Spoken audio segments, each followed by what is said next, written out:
Good morning and hello and Happy New Year. Oh, Happy New Year, guys. Good to see you. Good to see you. How were the holidays? I was good. It was real chill for me. I was out on the West Coast, so you got to kind of celebrate twice. You watching the damn New York ball drop, in L.A., and then you got to do it again. Yeah, you got to do it again. So, I get all my Happy New Year's and wishes at 9 o'clock, and then we got to do it again. Kids, so weird. The kids happy with their take when it came to Christmas gifts? And oh, yeah. I mean, yep.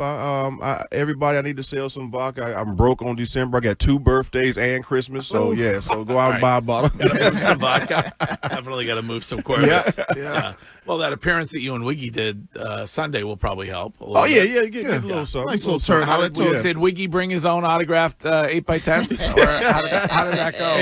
Hey, Wiggy always steal the show, man. You don't realize how beloved Wiggy out here, man. Who gets paid more for an appearance? I mean, one's a Hall of Famer, and the other one is, had a good time playing in the NFL. So what you're saying is one got paid cash and one got gift cards. Which I don't mind at all. The restaurant. What was the name of the place you guys were? Maria's in Haverhill. How was the food? Food was good. Yeah, it's good. We had some fried raviolis, which are really good. I had some of the lamb chops. They was off the chain. Yeah, really good. Cool. Yeah. All right. Well, where are you on the dramatic news that Jerod Mayo will no longer be the head coach of the New England Patriots?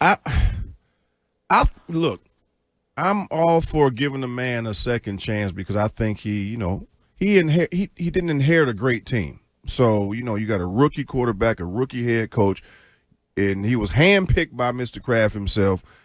He admittedly said that he made a bad choice, but sometimes you just stick with it. But I guess that's how you become a billionaire. You could just walk away. You're like, hey, man, I made a mistake. I'm out. God bless. Good night. You know what I mean? So, you think it was more Robert or more Jonathan? I mean, we saw Jonathan taking notes during games. I was there any internal turmoil on that decision? I guess it would be, right, how much is Jonathan voice swaying his dad now, right? Where you go, hey, Dad, we might have made a decision on this, even though we both love Jerod.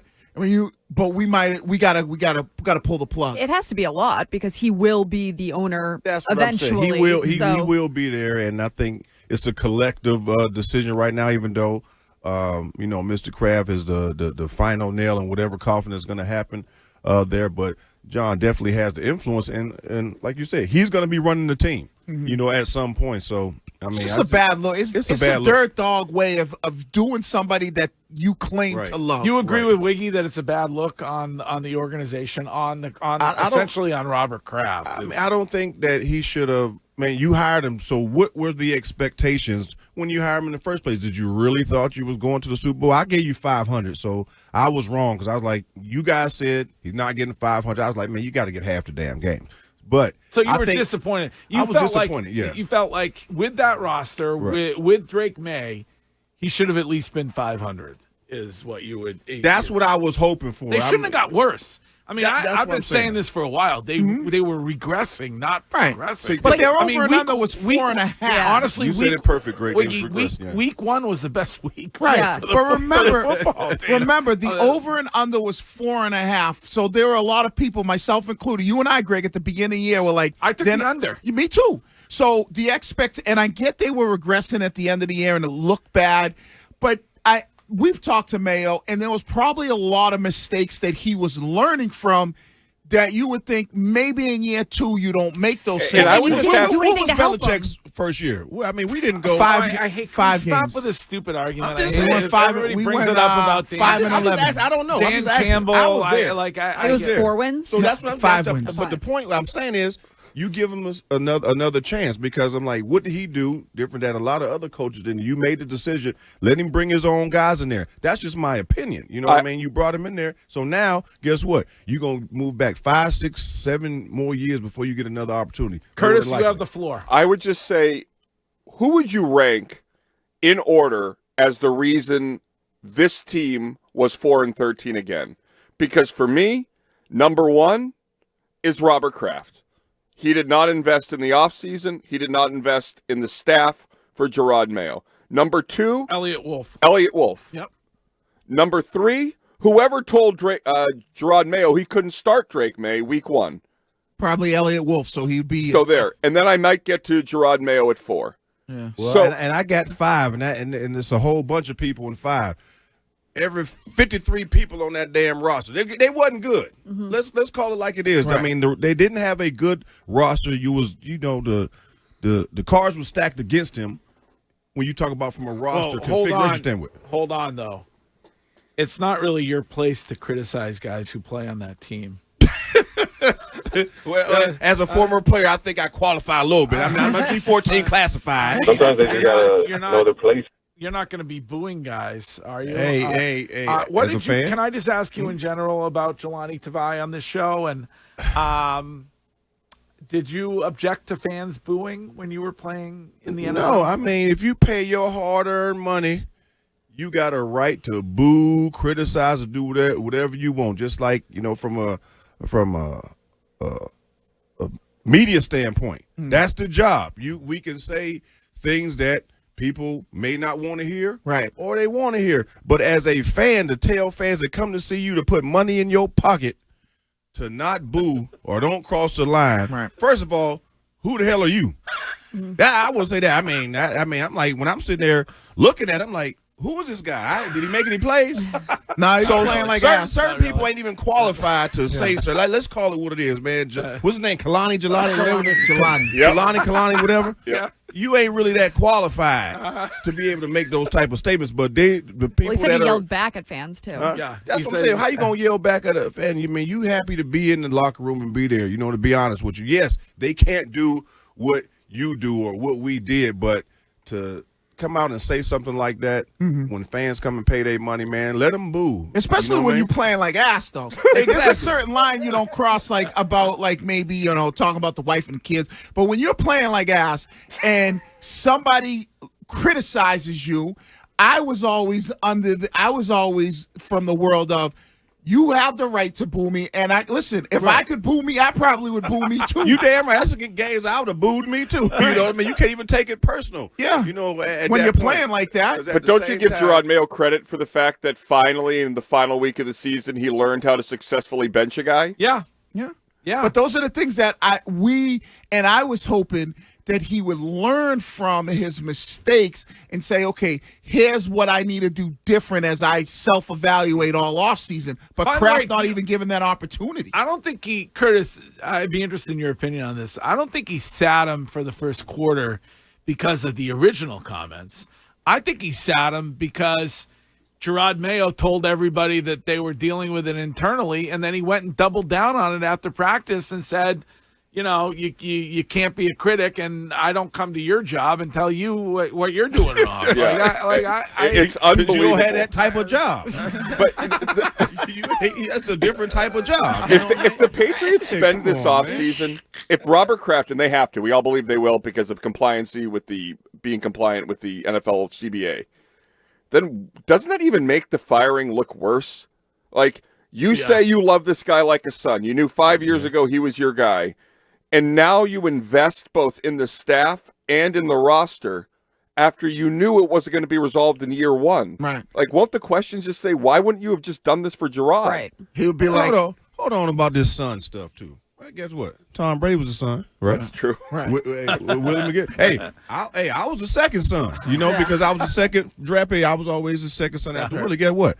Hell, I got fired too. Right. Yeah. So this is part of the business. Right. Damn it, coaches get fired, players get fired. He's in a position as far as being the owner, but when they talking about love and the son and all that, man, I got my ass fired too. So I was like, that's out the window. But remember, you guys were the adopted foster kids.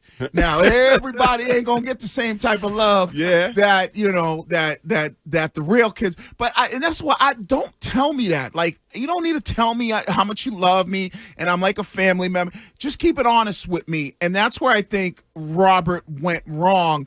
And you and I know both, Ty, from playing. That's why I think hurt Jerod. And I said the thing that hurt Jerod the most was him blurring the lines of being the head coach, but I still want to maybe not be a friend, but I want you to. I want to fit in. But that's on him. Yes, and that's why I blamed him you for. can't excuse. Like, there were a bunch of, like, you bring up Jelani Tavai, there were a bunch of scrubbeens, as you would call them, on this team. Yeah. And all they did from jump is complain about stuff. Right. When they're not of the level of guys who, you brought it up, who, have earned the right to complain. I could never imagine about, complaining my rookie year to Bill Parcells, or even my second or third year. What about guys whining by like week 3 or 4 about how often they got the football and declaring that they have the best hands in the NFL? Greg, reading out a Lamborghini in a parking spot outside of a trash house. Like, what are we talking about? The whole season was like this. And Jerod Mayo could have put his foot down, right, and he didn't. Right, and that's where he blurred the line, and that's why. Dietrich Wise said that yesterday. Dietrich Wise said, "I love Jerod. Like, this is a sad day. I love Jerod Mayo. He was a great coach, a great mentor, a great friend." So it's making the jump from your boss. Wiggy and Ty Law talk all the time about the birth and creation of the Patriot way, and it was in Ty Law and Willie McGinnis and Teddy Bruschi and Troy Brown and those guys that policed themselves. The way the team found success was because nobody wanted to walk past Willie McGinnis early without doing their post-practice work with film, whatever. Yeah. And but they also, don't have that. You could have on those teams, correct me if I'm wrong because I didn't play, but you could have scrubbeens who bought into the whole team thing and were like, I know what my role is here. Right. And it's all about the team, and we're going to get it done as a team, and I'm not going to whine or complain or bitch about anything publicly because I know it's the Patriots and that it's a team. Because because you got to remember, we didn't go, oh, coaches were our friends. There was a different, they were coaches, we were players, and we respected them. We worked, but we weren't hanging out with them. We weren't like, oh, we're friends. Like, we weren't asking them about, like, hey, things are going on at the house. Those are what your brothers in the locker room were.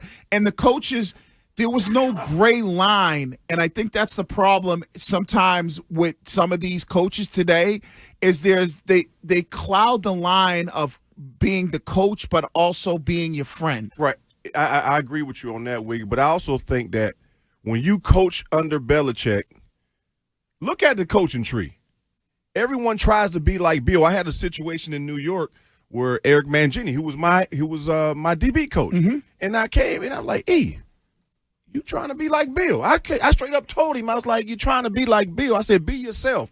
I was able to do that because where I was at, who I was in the league. But I think Jerod coming in, he's kind of torn. Do the Patriot way Bill's way, or do I create a new Patriot way? He has that. He's probably thinking, like, I have to do it this way. Right. I got hired because Bill ran it this way. I got to be an extension of Bill. He tried to do everything the polar opposite of Bill Belichick. I think he was trying to be an extension, of Bill. You think he was? I think he tried to do it. I think they told him, we're fed up with this guy. We're taking our team back, and that Jerod Mayo said, "All right, Jerod, we want you to be collaborative. Jerod, we want you to, every time you speak, we want you to be transparent, say how you feel." And then, wait a second, what do you mean? You said you're going to burn cash? We don't have the cash. They wanted it both ways, and they couldn't get it from him. Right, but think about it. Everything that he knows about the league came through Belichick. So how are you going to peel that? At least, like, say somebody like Mike Vrabel.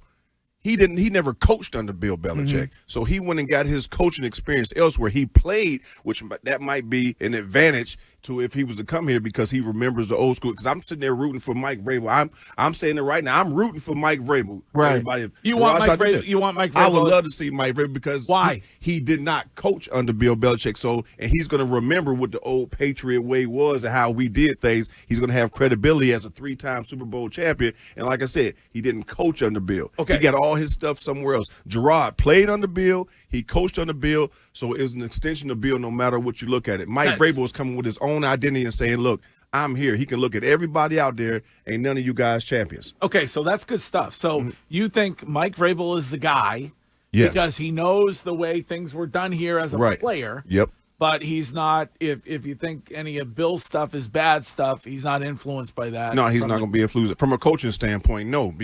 From a player's standpoint, he has that, hey, I played in this era. He knows what we are here in New England. He's going to bring back a certain culture if he was able to come here. I really believe that he is the best fit no matter what. Now, you can go totally different and bring somebody else in. But like Ben Johnson or somebody. Right. But why would you want to do that when you can have Mike Vrabel walking in the building? You're going to see his pictures up there as a player, not as a coach. You're going to see him as a player. I mean, what he's done, for this team. Man, come on, see, man, the other thing I look at, but here's the difference, though, and this is where I feel, because Mayo had all the qualities of the player thing, but it's really about the personality. Like Vrabel's personality, and and I didn't play with Mayo, but you could tell Mayo's personality is a little bit different. Where Vrabel's personality is, I don't give a F about you telling me how great your hands are, or you